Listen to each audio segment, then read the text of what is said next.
Welcome back to the GSMC Hockey Podcast presented by the GSMC Sports Network. I gotta make sure my mic is definitely unmuted because, of course, third segment of the night, I did forget to unmute it, but looks like we should be good to go for this fifth and final segment. Game 2 is currently going on for the Stanley Cup Finals. It is a big one.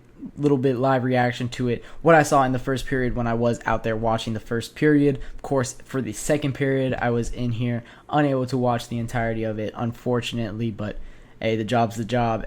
But for this second period, or for the first period, I saw it was a lot more played to Florida Panthers style than Edmonton Oilers style. A lot more hard hits, a lot more physicality. Speed was through the neutral zone, and it looked like it benefited the Panthers. But it was Mattias Ekholm who got the lone goal of that first period. Of course, very impressive. It was a good shot from him, but he got assisted by Connor McDavid and Evan Bouchard. But that was more of a Mattias Ekholm than anybody else for that goal. It was a shot that just kind of trickled through Sergei Bobrovsky's 5-hole. I talked about in the second and first segment that what these players needed to do was shoot it up a lot more, and well, he shot it through the 5-hole and it worked. But in the second period, it's Niko Mikkola from Anton Lundell, Vladimir Tarasenko for the Florida Panthers. There has been a lot of this game played at a man advantage for either team, but both of these goals have come from even strength. Mattias Ekholm scored on a 4-on-4, and Niko Mikkola scored on a 5-on-5.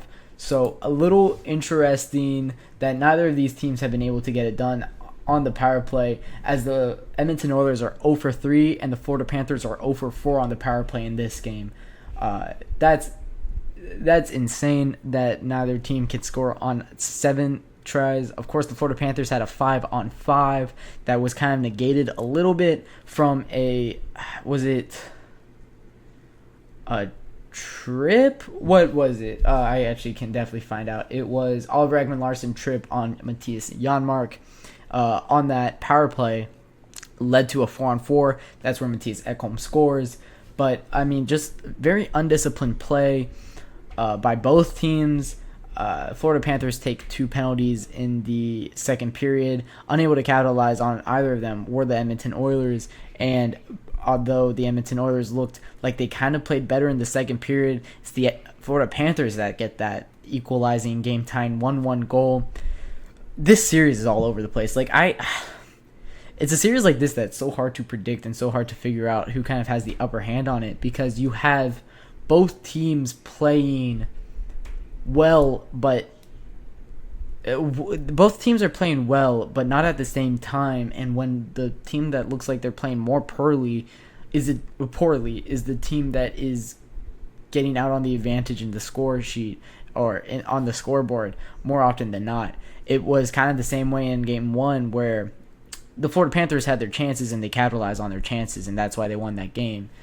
But the Edmonton Oilers were the better team for a lot of that game and looked like they were kind of on the front foot for a lot of that game.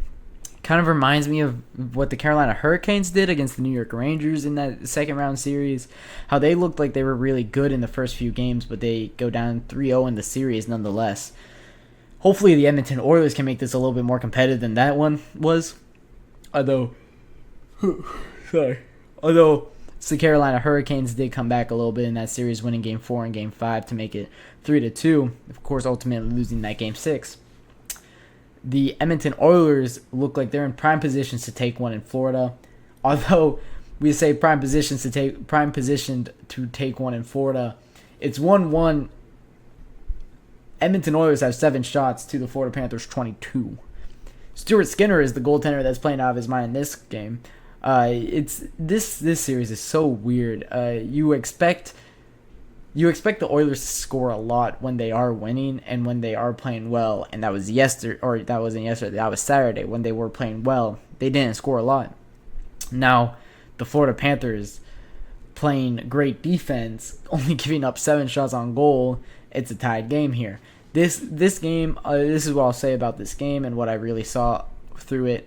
this game is one that the Edmonton Oilers are going to need to take. Of course, you're going to need to take one against the Florida Panthers in Florida at some point in the series, as the Panthers have that home ice advantage.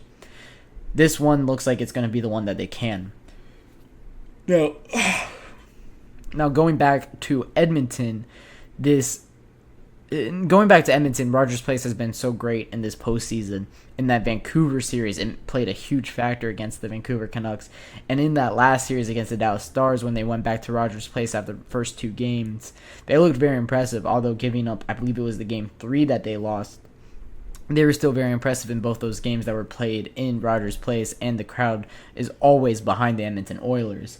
So if they take this game 2, the series gets so much more interesting. If the Florida Panthers go 2-0, we kind of see what we're seeing in the NBA Finals. A lot of people are kind of talking about how that's looking like it could be a sweep, a gentleman's sweep for the Celtics over the Mavericks, because the Celtics took both games at home. Now, if you take one on the road, the series is really over. Kind of the same discourse would happen here in the NHL. For the Edmonton Oilers, they need to...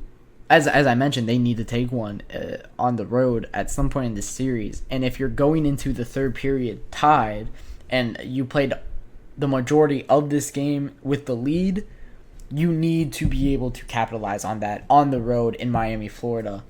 So for the Edmonton Oilers, this is a huge game for them. This is a huge period for them. It's going to need to be shut down for them. Their defense is playing a lot better in this game. Having Cody Ceci off or in the press box instead of on the ice has kind of helped them a lot. Philip Broberg looked good in his chances he got.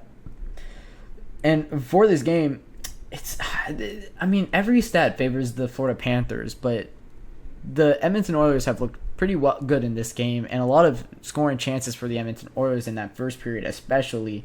This game could have been a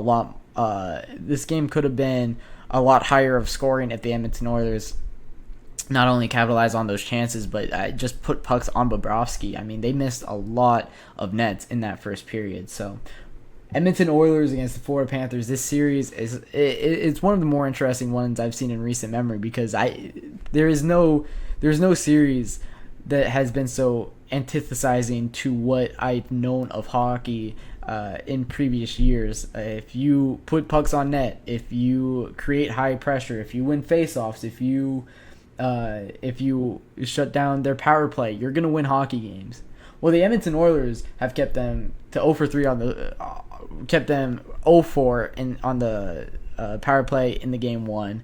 I believe they had way more shots on goal. I think they had the face-off advantage, and they didn't win.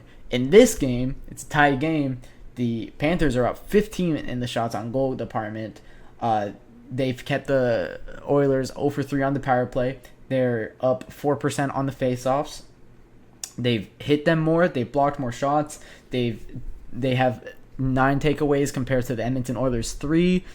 So it's all over the place in this series, and this is what is so great about playoff hockey, and what is so exciting about what the Florida Panthers and what the Florida Panthers versus the Edmonton Oilers can be for a series. I think this series is going to be a long one, going to go 6 or 7 games, 5, 6 or 7 for sure. There's no way this is a sweep one way or the other. So I'm excited to see how this plays out. The Edmonton Oilers versus the Florida Panthers. Their game 2 is about to be back for this third period, as I will be back watching the third period, being able to get you guys the most in-depth breakdown when I come back on Wednesday for the GSMC Hockey Podcast. So that'll wrap it up, our Monday GSMC Hockey Podcast presented by the GSMC Sports Network. It's been a great show. Thank you all for your support throughout the night. If you guys would like to follow us on TikTok, Twitter, Instagram, Facebook, YouTube, if you guys want to like and subscribe, it means a lot to us. Greatly appreciated. Thank you all for your support once again, and have a fantastic evening. Let's go. I wake up to a little bit of drool on my pillow, feel like it's gonna be a bad day. Yeah, I'm tired of shit, and the coffee ain't hit yet, damn, ain't that great.